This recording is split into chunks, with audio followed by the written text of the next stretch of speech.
텔레그램 엠번방을 보면서 많은 사람들이 10대 청소년에게 우려 섞인 시선을 보였습니다. 특히 범죄에 가담한 10대 청소년이 많다는 것을 언급하면서 시민 교육의 실패라든가 기성세대에서는 상상도 못할 범죄를 저지르고 있다라는 등의 이야기가 나왔습니다. 그런데 정말 그럴까요? 이 문제를 접근하기 위해 우선 디지털 성폭력의 주요한 특징을 살펴보겠습니다. 디지털 성폭력은 오프라인 성폭력과는 매우 다른 차이점을 가지고 있습니다. 그리고 이 특성은 디지털 성폭력을 이해하는 매우 중요한 키워드입니다. 그리고 생각해 봅시다. 가정 내에서의 성교육을 위해 양육자는 디지털 성폭력을 어떻게 이해하고 접근하면 좋을까요? 지금부터 하나씩 살펴봅시다.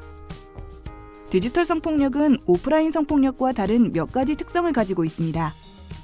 디지털 매체가 발달하고 스마트폰이 확산되면서 언제 어디서든 촬영하고 업로드할 수 있는 환경이 되었습니다. 시간과 공간의 제약이 사라진 것이죠.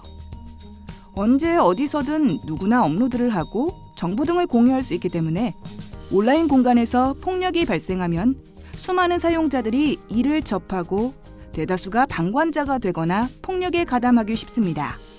가해 행동이 집단성을 갖게 됩니다. 또 다른 특징으로 빠른 전파성과 피해의 연속성이 있습니다.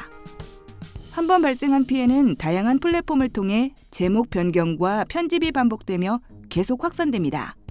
유통이 무한 확장되는 것이죠. 이 때문에 피해는 결코 단 한 번으로 끝나지 않습니다. 연속적으로 반복하게 됩니다. 또한 디지털 성폭력은 익명성과 비대면성을 특징으로 하는데 문제는 가해자의 죄책감을 약화시킨다는 것입니다.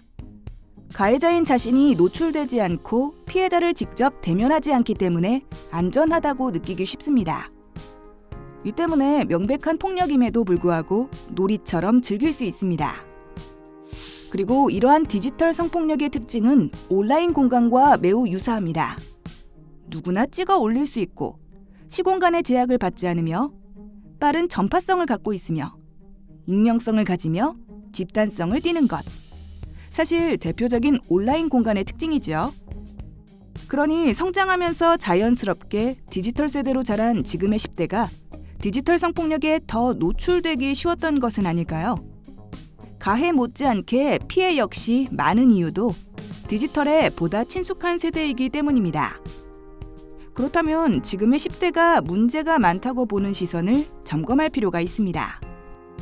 물론 디지털에 친숙하다고 해서 모두 디지털 성폭력의 가해자나 피해자가 되는 것은 아닙니다.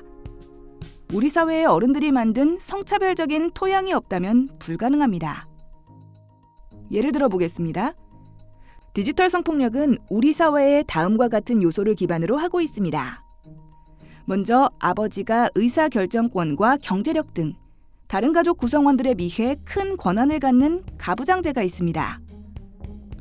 성별에 따라 생각이나 행동, 성격, 감정에 이르기까지 매우 다른 특징을 가지고 있을 거라 믿는 성별 고정관념도 디지털 성폭력이 이렇게까지 확산될 수 있었던 중요한 요소 중의 하나입니다. 또 우리는 성경험이 있는 여자를 쉽게 비난하면서도 남자는 성욕이 강하기 때문에 그 성욕을 풀어줘야 한다는 이중잣대를 세우기도 합니다. 짧은 옷차림을 지적하며 피해자가 처음부터 조신하게 행동하지 않았다 비난하면서도 온갖 미디어에서는 여성의 몸을 성적 대상화합니다. 그리고 불법 촬영물을 찍고 이를 집단적으로 돌려보며 즐겼던 과거가 있지 않나요? 2000년대 초반 연예인 불법 촬영물이 마치 유행처럼 번져나갔음을 다들 기억하실 겁니다. 아동 청소년은 우리 사회의 성인들이 만든 이 모든 것에 영향을 받으며 성장합니다. 얼마나 큰 영향을 받는지 하나의 사례를 들어보겠습니다. 남녀의 차별을 둬서 아동 청소년을 키우고 있다고 생각하는 양육자는 아마 거의 없을 겁니다. 그래서 양육자는 성별 고정관념으로 아동 청소년의 가능성을 제한하지 않으려고 합니다. 그런데 아동 청소년도 그렇게 생각할까요? 성교육 중 최근 자신이 들은 성별 고정관념이 있다면 말해봅시다 라고 제안하면 다음과 같이 말합니다. 여자아이가 되어서 방이 왜 이렇게 지저분하냐? 여자의 목소리가 왜 이렇게 크냐? 그렇게 공부 안 해서 처자식 어떻게 먹여 살릴래? 남자가 그렇게 키가 작아서 어떡하냐 같은 말이 터져 나옵니다. 양육자와 교사, 그리고 주변의 어른이 아동 청소년에게 이렇게 말하고 있었던 거죠. 디지털 성폭력이 걱정되어 무엇을 하셨나요? 아마 많은 양육자가 자녀에게 SNS에 동영상을 올리지 마라고 하셨을 겁니다. 아동 청소년에게 하지 마라고 말하는 건 사실 가장 쉬운 방법입니다. 하지만 가장 효과적인 방법은 될 수 없습니다.